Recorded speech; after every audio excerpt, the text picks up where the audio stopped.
These innocent victims of the sharp cutting edge of the enemy's military action have learned they can turn to us for help, support, and security. And to the American serviceman, it is equally clear that the battles won with the sharp edge of our own blade are only a beginning. Ultimate victory in Vietnam will be won through the people, in the civic action that complements the military action through our determined and skillful use of the full blade.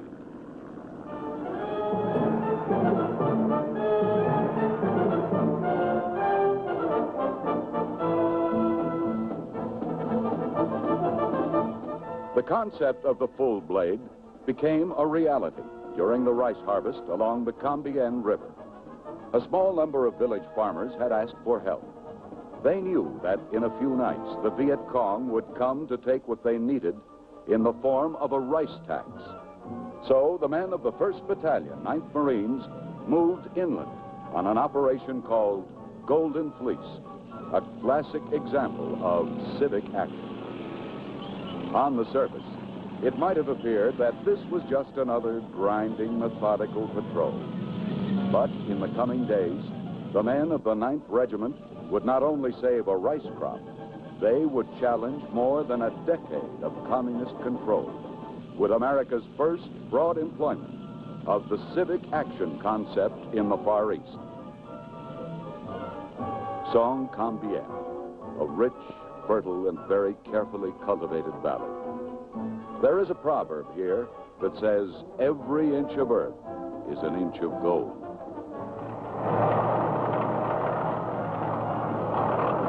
It's nearly impossible to comprehend what years of Vietcong terror and exploitation can do to a Vietnamese village. One certain side effect is suspicion. Any man who stands in a village street with a rifle over his arm is a man to be feared.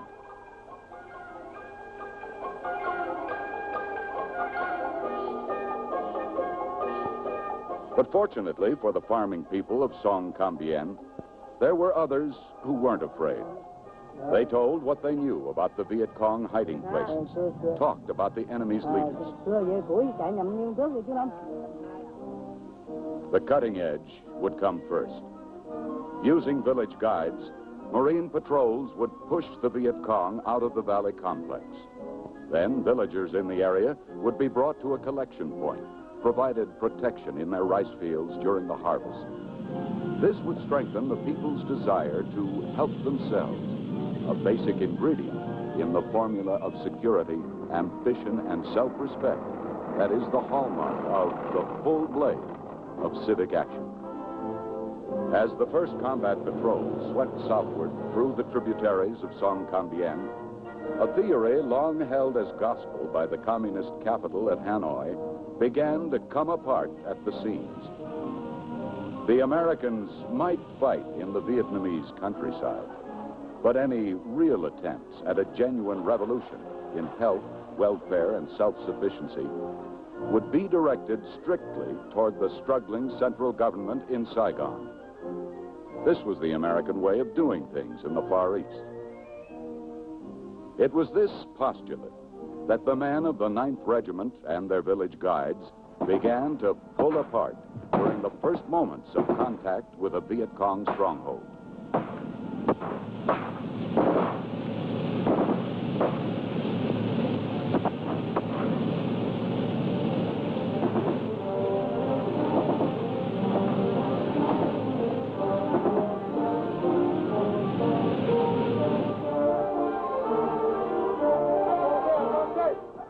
This is the benign face of terror in South Vietnam.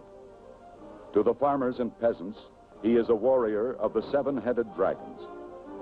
He operates best in a small group close to where he was born and raised.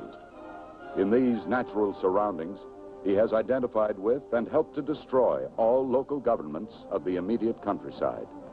He has killed or threatened to kill all who would speak on behalf of the government in Saigon. He can hardly be expected to know the meaning of the words self-help, self-respect, and self-realization.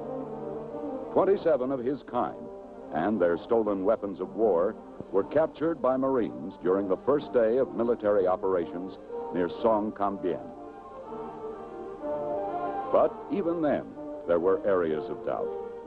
One of the Vietcong's special talents is the ability to blend into a crowd of innocent men.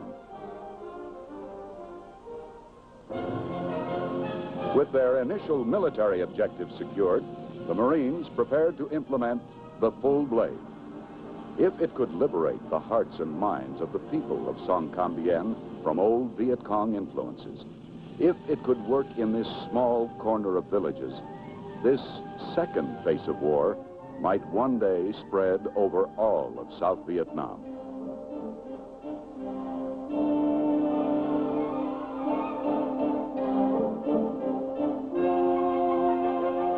Now it was first things first. Using our immense resources of men, machines, and medical know-how to care for those who were in urgent need of immediate help. And assistance the enemy had neither the capacity nor the desire to extend.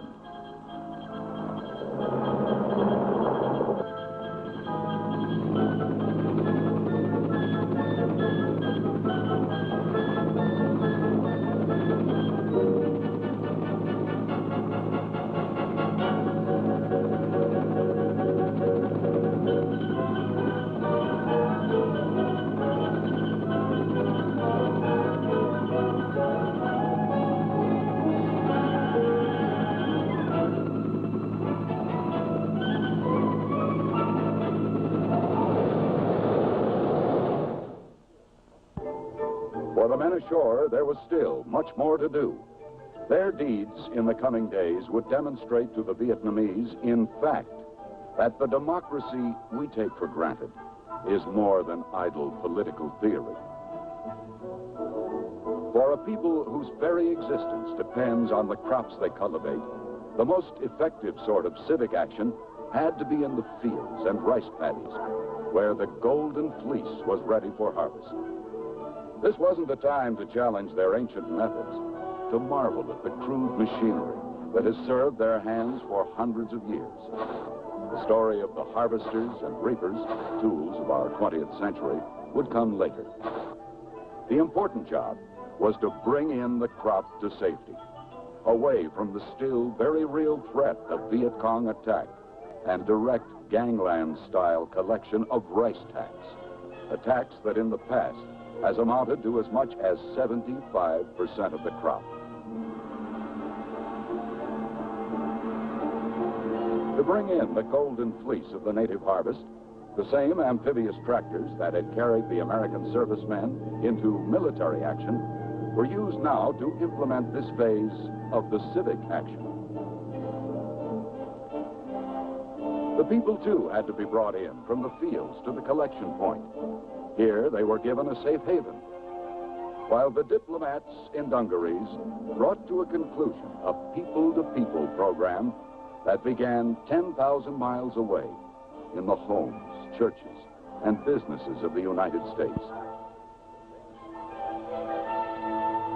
They carried out a program which did more than words to dispel the distrust born of years of unfriendly.